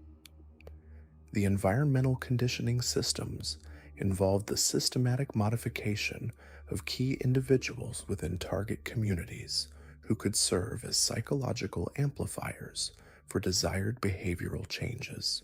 A single modified shopkeeper could influence the emotional state of hundreds of customers, while a transformed factory supervisor could affect the psychological development of entire workforces. The family identified crucial social nodes within urban networks and developed specialized techniques for maximizing their influence through these strategic positions. The family's most ambitious urban project was the establishment of what they termed atmospheric modification centers, facilities designed to influence the psychological climate of entire city districts through carefully orchestrated environmental interventions. These centers appeared to be ordinary commercial or residential buildings, but contained sophisticated systems for generating specific psychological effects that could be transmitted through air circulation, lighting, and subtle acoustic manipulation. The centers could create feelings of contentment, anxiety, aggression, or compliance across large areas, allowing the family to influence public behavior during crucial political or economic periods. The atmospheric modification centers represented a revolutionary advance in the family's capabilities. Previous techniques had required direct contact with subjects, limiting their ability to influence large populations simultaneously. The new systems could affect thousands of individuals without their awareness, creating psychological states that felt entirely natural while actually being artificially induced. The family could generate public support for particular policies, suppress social unrest, or create consumer demand for specific products through carefully calibrated atmospheric interventions. The technical complexity of these systems required the family to recruit and train specialists in emerging fields like electrical engineering, chemical analysis, and architectural design. These individuals underwent extensive psychological modification to ensure their loyalty while developing the technical expertise necessary to construct and maintain the atmospheric conditioning systems. The family established training programs that appeared to offer conventional technical education while actually preparing operatives for their specialized roles within the psychological manipulation network. The family's expansion into industrial psychology during this period reflected their recognition that modern economic systems created new opportunities for psychological influence. They established consulting firms that offered services to improve worker productivity and reduce labor unrest, while actually implementing comprehensive psychological modification programs that eliminated workers' capacity for organized resistance. Factory owners who employed these services reported remarkable improvements in productivity and worker compliance, unaware that their employees had undergone fundamental alterations to their psychological structures. The industrial psychology programs revealed new insights into the relationship between work environments and human consciousness. The family discovered that repetitive labor could create psychological states that were particularly susceptible to modification, while certain types of industrial processes generated emotional responses that could be harvested and redistributed for various purposes. They developed techniques for maximizing the psychological value of different types of work, creating systems where industrial production served dual purposes of economic output and consciousness manipulation. The family's most sophisticated industrial application was the development of what they called productive harmony systems, comprehensive approaches to workplace design that optimized both economic efficiency and psychological control. These systems involved careful attention to lighting, acoustics, spatial organization, and workflow patterns that would create desired psychological states in workers while maximizing their productive output. Factories designed according to these principles achieved unprecedented levels of efficiency while eliminating virtually all forms of worker dissatisfaction or resistance. The productive harmony systems attracted attention from industrialists across Europe and America who sought to maximize their competitive advantages through improved worker management. The family's consulting services expanded rapidly as demand for their expertise grew, creating a network of modified industrial facilities that served as sources of both economic profit and psychological resources. Workers in these facilities experienced high levels of job satisfaction while unknowingly contributing to the family's consciousness harvesting operations. The family's influence on early 20th century political development was exercised through their mastery of what they termed collective decision architecture, sophisticated techniques for influencing group decision-making processes through carefully orchestrated psychological interventions. They discovered that political assemblies, corporate boards, and other decision-making bodies could be influenced through strategic modification of key participants combined with environmental conditioning that created desired psychological states in the broader group. The collective decision architecture involved extensive analysis of group dynamics, leadership structures, and decision-making processes to identify optimal intervention points. The family developed techniques for influencing the emotional climate of meetings, the perceived credibility of different speakers, and the psychological associations that group members formed with particular policy options. These interventions were subtle enough to avoid detection while being powerful enough to determine the outcomes of crucial political and economic decisions. The family's most significant political achievement during this period was their influence on the development of public education systems across Europe and America. They recognized that mass education created unprecedented opportunities for psychological modification on a societal scale, allowing them to shape the consciousness of entire generations through carefully designed curricula and teaching methods. Their influence was exercised through modified educators, administrators, and policymakers who implemented educational approaches that appeared progressive while actually serving family interests. The Educational Influence Program involved the systematic modification of individuals who could shape the development of educational institutions at local, regional, and national levels. Those modified agents promoted educational philosophies that emphasized psychological flexibility, expert guidance, and the value of individual optimization through scientific methods.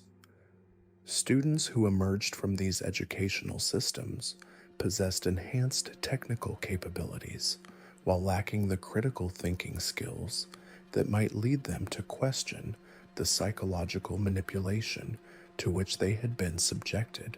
The family's educational initiatives included the establishment of teacher training institutions that appeared to offer conventional pedagogical education while actually preparing educators to implement psychological modification techniques in their classrooms.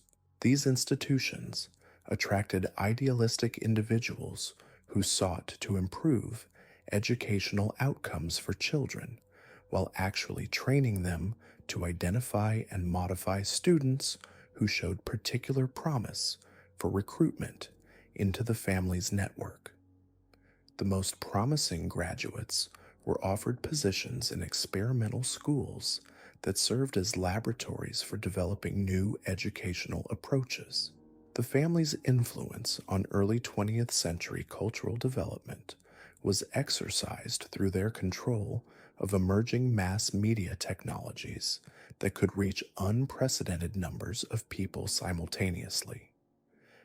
They recognized that newspapers, magazines, and eventually radio and cinema could serve as vehicles for psychological influence that surpassed anything previously possible.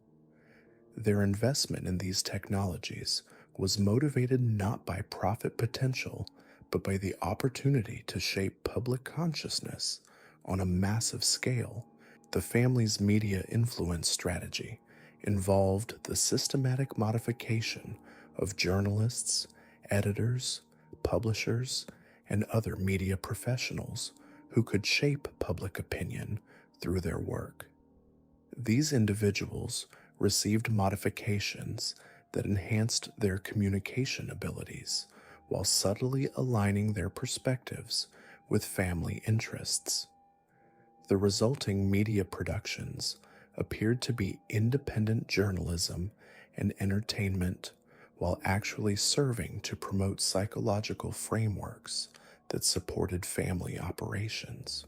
The family's most ambitious media project was the establishment of what they called consciousness broadcasting networks, media organizations that appeared to offer conventional news and entertainment while actually implementing comprehensive psychological conditioning programs. These networks used sophisticated techniques for embedding psychological triggers in apparently innocent content, creating emotional associations that could be activated when needed to influence public behavior. Audiences who consumed this content experienced it as normal entertainment while unknowingly receiving psychological conditioning that made them more susceptible to future manipulation. The consciousness broadcasting networks represented a revolutionary advance in the family's ability to influence large populations. Previous techniques had required direct contact or proximity to subjects, limiting their reach to relatively small numbers of individuals. The new systems could affect millions of people simultaneously through carefully crafted media content that appeared entirely normal while actually containing sophisticated psychological manipulation elements. The family could generate public support for particular political candidates, create consumer demand for specific products, or suppress social movements through strategically designed media campaigns. The family's expansion into consumer psychology during this period reflected their recognition that modern economic systems created new opportunities for psychological influence through the manipulation of purchasing behavior. They established research facilities that appeared to study consumer preferences while actually developing techniques for creating artificial desires and eliminating psychological barriers to consumption. Their research revealed that purchasing decisions could be influenced through subtle psychological interventions that bypassed rational decision-making processes. The consumer psychology programs involved extensive analysis of the relationship between emotional states and purchasing behavior, identifying the specific psychological triggers that could motivate particular types of consumption. The family developed techniques for creating artificial scarcity, generating social pressure to purchase specific products, and eliminating the psychological satisfaction that might reduce future consumption. These techniques were implemented through modified advertising professionals, retail designers, and marketing specialists who could influence consumer behavior without awareness of their true purpose. The family's most sophisticated consumer application was the development of what they called desire generation systems, comprehensive approaches to creating and maintaining consumer demand through systematic psychological manipulation. These systems involved careful coordination between product design, marketing strategies, and retail environments to create psychological states that would motivate specific purchasing behaviors. Consumers who encountered these systems experienced strong desires for particular products while remaining unaware of the artificial nature of their motivation. The desire generation systems proved extraordinarily effective at creating sustainable consumer demand for products that served family interests. The family established manufacturing operations that produced goods specifically designed to reinforce psychological modifications, creating products that would strengthen the conditioning of users while generating substantial profits. These products appeared to be conventional consumer goods while actually serving as vehicles for ongoing psychological influence.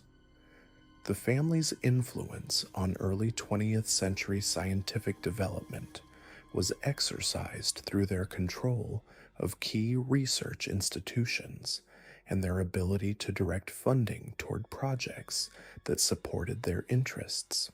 They established private laboratories that appeared to conduct legitimate scientific research while actually developing increasingly sophisticated methods for psychological manipulation.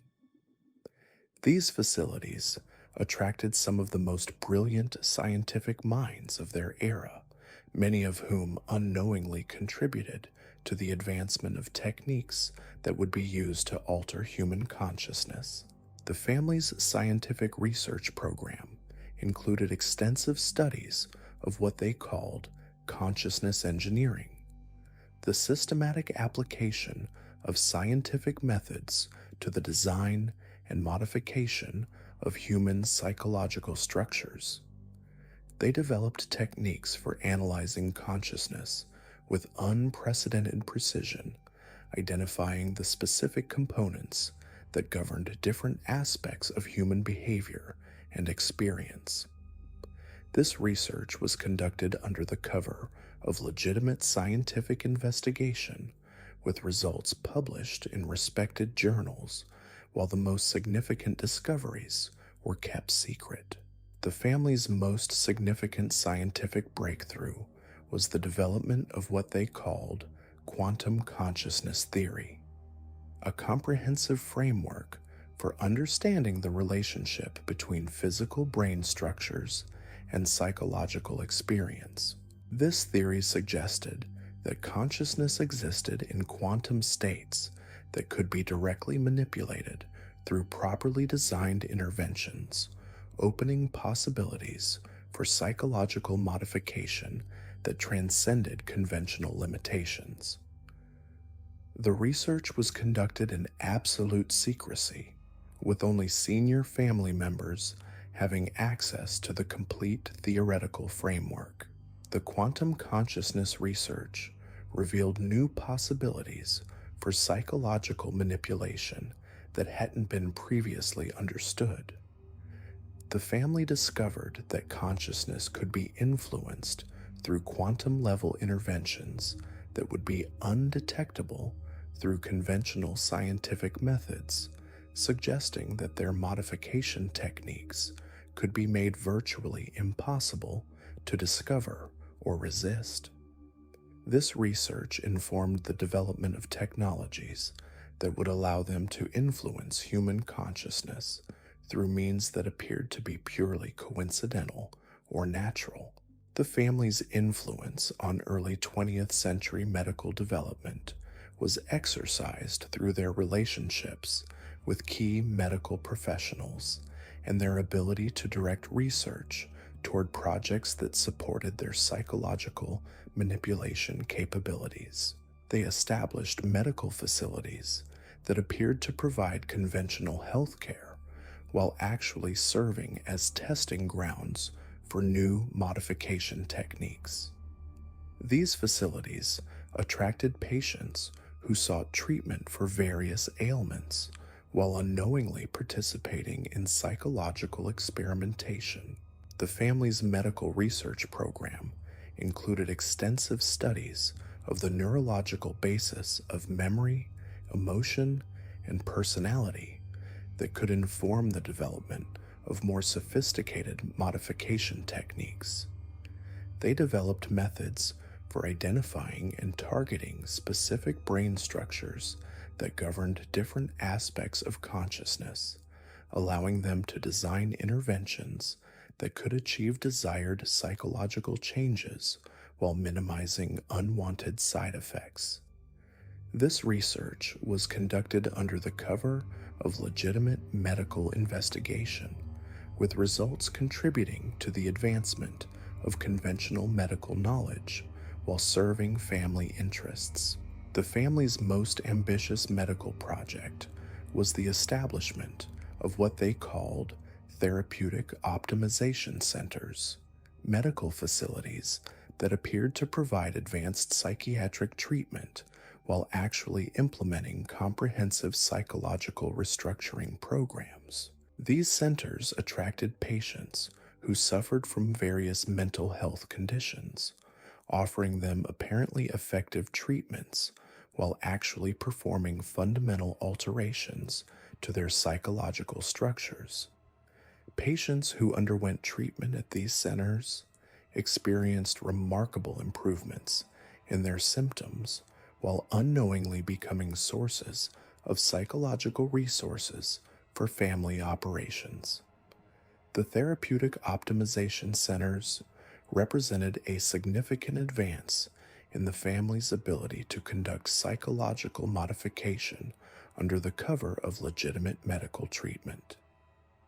Previous techniques had required subjects to voluntarily participate in obviously unusual procedures, limiting their ability to work with individuals who might be suspicious of their activities. The new systems allowed them to perform extensive modifications on individuals who believed they were receiving conventional medical care, expanding their potential subject pool dramatically. The family's expansion into international diplomacy during this period reflected their recognition that global political developments could either enhance or threaten their operations. They established networks of modified diplomats, trade representatives, and cultural attachés who could influence international relations in ways that supported family interests.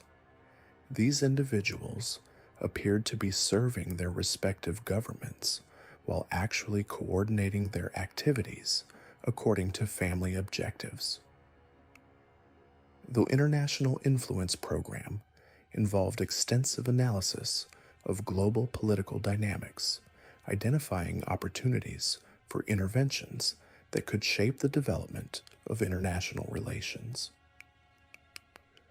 The family developed techniques for influencing treaty negotiations, trade agreements, and cultural exchanges through strategic psychological modifications of key participants. These interventions were designed to create international conditions that would facilitate family operations while preventing the emergence of threats to their global network. The family's most sophisticated international project was the establishment of what they called diplomatic harmony protocols, systematic approaches to managing international relations through coordinated psychological interventions. These protocols involved the modification of diplomats and government officials from multiple countries who could work together to achieve family objectives while maintaining the appearance of representing competing national interests. The protocols created mechanisms for managing international conflicts in ways that served family interests while preventing developments that might threaten their operations. The diplomatic harmony protocols proved extraordinarily effective at preventing international developments that might have exposed or threatened family operations. The family could influence the outcomes of international negotiations, prevent the formation of alliances that might investigate their activities, and create conditions that facilitated their expansion into new geographic regions. Their influence on international relations was exercised through modified individuals who believed they were serving their respective governments while actually coordinating their activities according to family directives. The family's influence on early 20th century religious development was exercised through their continued expansion of what they called spiritual optimization programs, systematic approaches to modifying religious institutions and practices to align with family interests. They recognized that religious organizations possessed unique capabilities for influencing human consciousness that could be adapted to serve their psychological manipulation objectives. Their influence was exercised through modified religious leaders who could reshape theological interpretations and spiritual practices according to family requirements. The spiritual optimization programs involved extensive analysis of religious psychology, identifying the specific elements of religious experience that could be modified to support family objectives. The family developed techniques for enhancing certain aspects of religious experience while eliminating others that might interfere with their psychological manipulation activities. Modified religious leaders could provide their congregations with spiritual experiences that appeared authentic while actually serving to reinforce psychological conditioning that aligned with family interests. The family's most ambitious religious project was the establishment of what they called transcendence facilitation centers, religious institutions that appeared to offer authentic spiritual development while actually implementing comprehensive psychological modification programs. These centers attracted individuals who sought spiritual growth and meaning, offering them apparently profound religious experiences while actually performing fundamental alterations to their psychological structures. Participants who underwent spiritual development at these centers experienced remarkable transformations while unknowingly becoming sources of psychological resources for family operations. The Transcendence Facilitation Centers represented a significant advance in the family's ability to conduct psychological modification under the cover of legitimate spiritual practice. Previous techniques had required subjects to voluntarily participate in obviously unusual procedures, limiting their ability to work with individuals who might be suspicious of their activities. The new systems allowed them to perform extensive modifications on individuals who believed they were participating in authentic religious experiences, expanding their potential subject pool to include deeply spiritual individuals who might otherwise have been resistant to their influence. The family's technological innovations during this period focused on developing what they called consciousness interface technologies, mechanical and electrical systems that could facilitate psychological modification through direct interaction with brain structures. These technologies represented a fusion of their psychological expertise with emerging scientific understanding of electricity, magnetism, and mechanical engineering. The research was conducted in absolute secrecy, with only senior family members having access to the complete technological specifications. The consciousness interface technologies revealed new possibilities for psychological manipulation that transcended the limitations of conventional psychological techniques. The family discovered that properly designed mechanical systems could interact directly with consciousness structures, allowing for modifications that would be impossible through traditional psychological methods. These technologies could perform precise alterations to specific aspects of personality while leaving other functions unchanged, representing a major advance in their modification capabilities. The family's most sophisticated technological achievement was the development of what they called automated consciousness processing systems, mechanical devices that could perform psychological modifications without direct human oversight. These systems could analyze individual psychological structures, identify optimal intervention points, and implement desired modifications with unprecedented precision and efficiency. The technology allowed the family to process much larger numbers of subjects while maintaining the quality and effectiveness of their modifications. The automated consciousness processing systems represented a revolutionary advance in the family's operational capabilities. Previous techniques had required extensive personal attention from skilled family members, limiting the number of individuals who could be modified simultaneously. The new systems could operate continuously with minimal supervision, allowing the family to expand their operations dramatically while maintaining the secrecy and effectiveness that had characterized their historical activities. The family's influence on early 20th century artistic development was exercised through their control of key cultural institutions and their ability to shape artistic trends through modified artists, critics, and patrons. They recognized that artistic expression could serve as a vehicle for psychological influence that reached audiences who might be resistant to more direct forms of manipulation.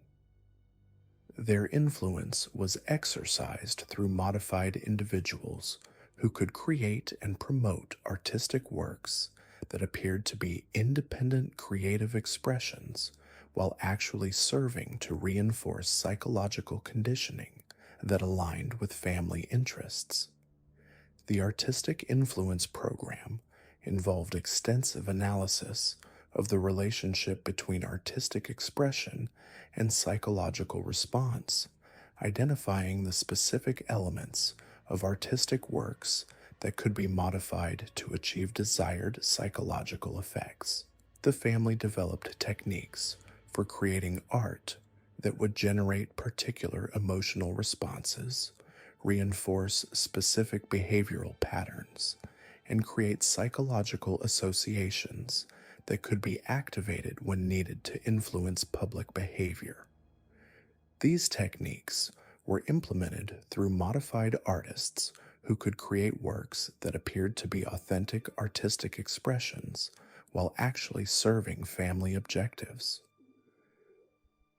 The family's most ambitious artistic project was the establishment of what they called aesthetic conditioning institutes, cultural institutions that appeared to promote artistic excellence while actually implementing comprehensive psychological modification programs through exposure to carefully designed artistic experiences. These institutes attracted individuals who sought cultural enrichment and artistic appreciation, offering them apparently sophisticated cultural experiences while actually performing fundamental alterations to their psychological structures through exposure to precisely crafted artistic stimuli. The Aesthetic Conditioning Institutes represented a significant advance in the family's ability to conduct psychological modification through cultural activities. Previous techniques had required subjects to voluntarily participate in obviously unusual procedures, limiting their ability to work with individuals who might be suspicious of their activities. The new systems allowed them to perform extensive modifications on individuals who believed they were participating in legitimate cultural activities, expanding their potential subject pool to include intellectually sophisticated individuals who might otherwise have been resistant to their influence. The family's expansion into mass entertainment during this period reflected their recognition that emerging entertainment technologies could serve as vehicles for psychological influence that reached unprecedented numbers of people simultaneously. They established entertainment companies that appeared to provide conventional recreational content while actually implementing comprehensive psychological conditioning programs through carefully designed entertainment experiences. These companies could influence public consciousness through entertainment that appeared entirely normal while actually containing sophisticated psychological manipulation elements.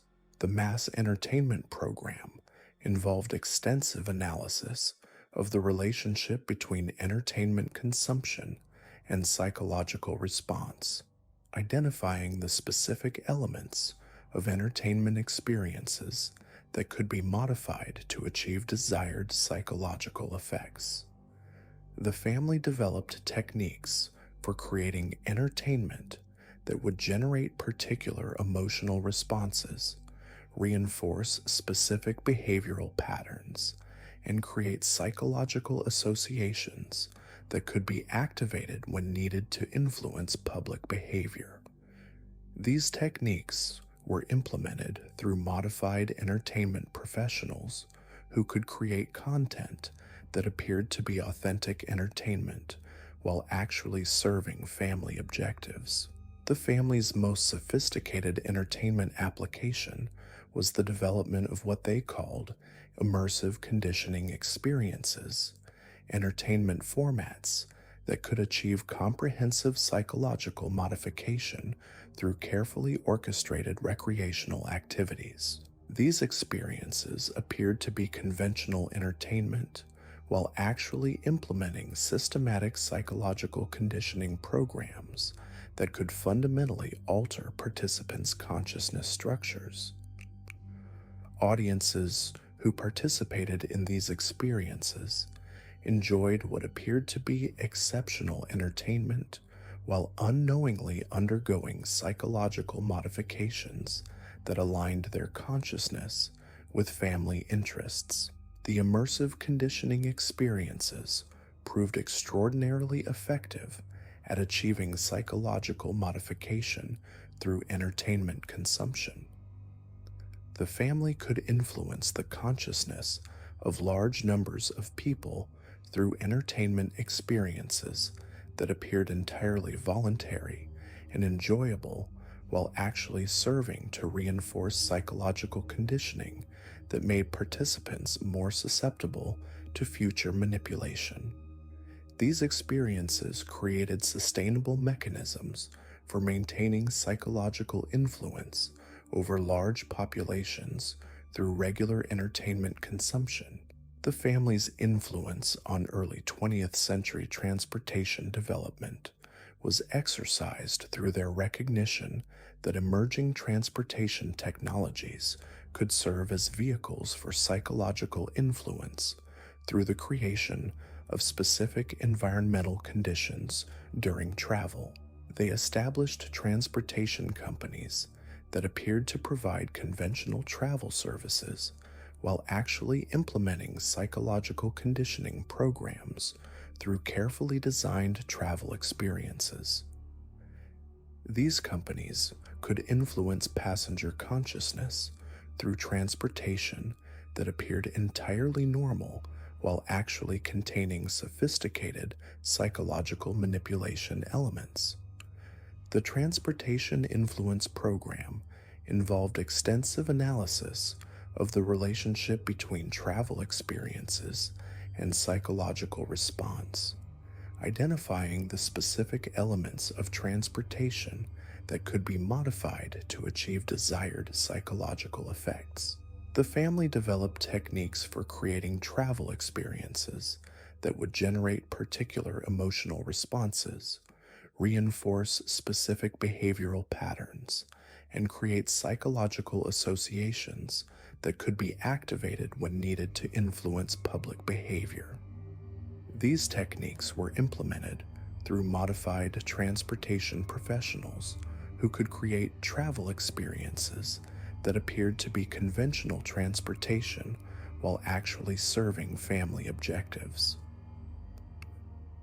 The family's most ambitious transportation project was the establishment of what they called mobile conditioning platforms, transportation systems that appeared to provide conventional travel services while actually implementing comprehensive psychological modification programs through carefully orchestrated travel experiences. These platforms could achieve psychological modification through travel that appeared entirely normal while actually containing systematic psychological conditioning elements that could fundamentally alter passenger consciousness structures. The mobile conditioning platforms represented a significant advance in the family's ability to conduct psychological modification through routine daily activities. Previous techniques had required subjects to voluntarily participate in obviously unusual procedures, limiting their ability to work with individuals who might be suspicious of their activities. The new systems allowed them to perform extensive modifications on individuals who believed they were simply traveling from one location to another, expanding their potential subject pool to include virtually anyone who used transportation services. The family's technological integration during this period focused on developing what they called synchronized conditioning networks, comprehensive systems that could coordinate psychological influence across multiple platforms and technologies simultaneously. These networks could integrate their influence through education, entertainment, transportation, consumer products, and other channels to create comprehensive psychological conditioning programs that would be virtually impossible to detect or resist. The networks represented the culmination of their technological development and provided unprecedented capabilities for influencing human consciousness.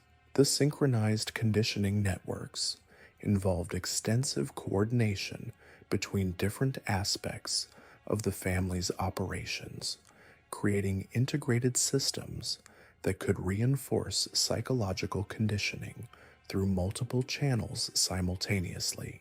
An individual might receive initial conditioning through educational experiences, have that conditioning reinforced through entertainment consumption, and have it activated through consumer product interactions, all without being aware of the coordinated nature of these influences.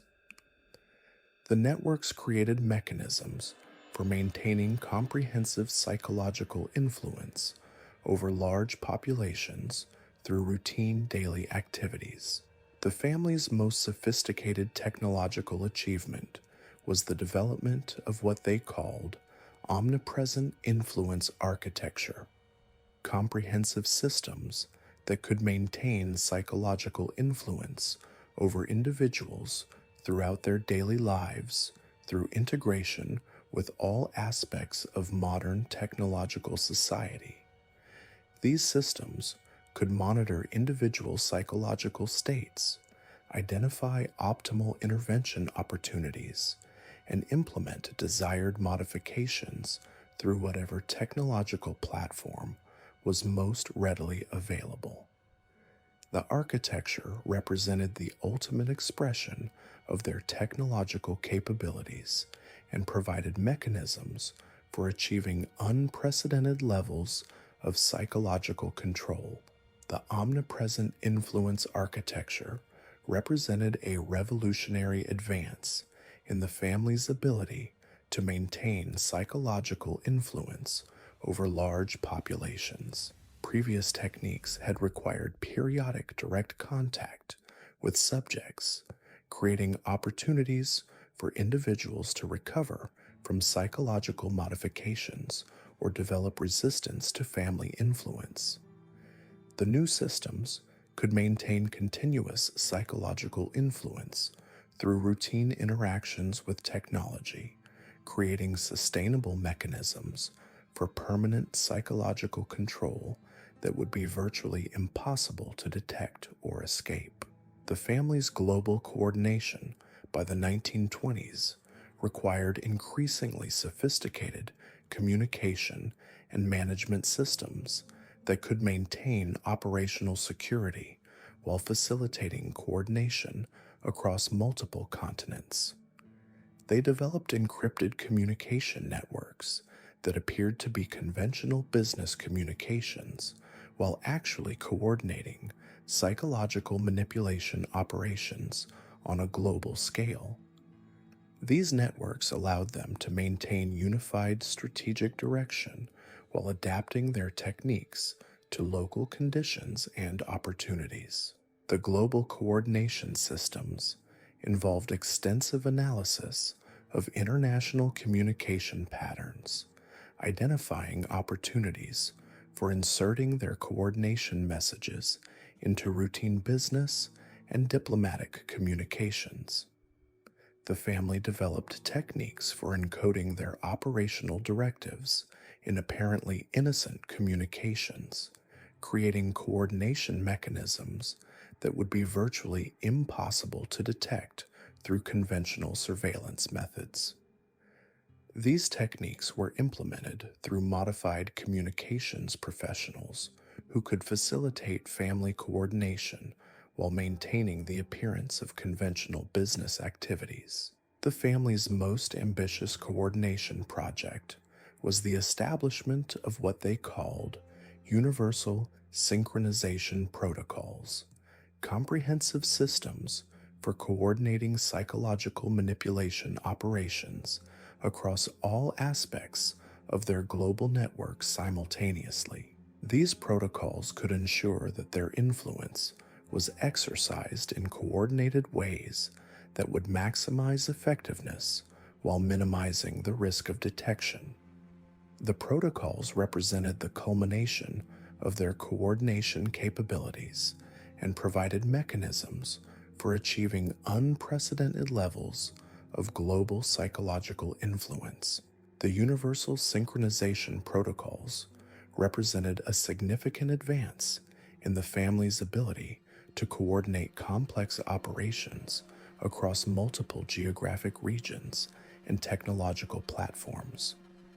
Previous coordination methods had required extensive manual oversight and created opportunities for operational inconsistencies that might alert perceptive observers to their activities.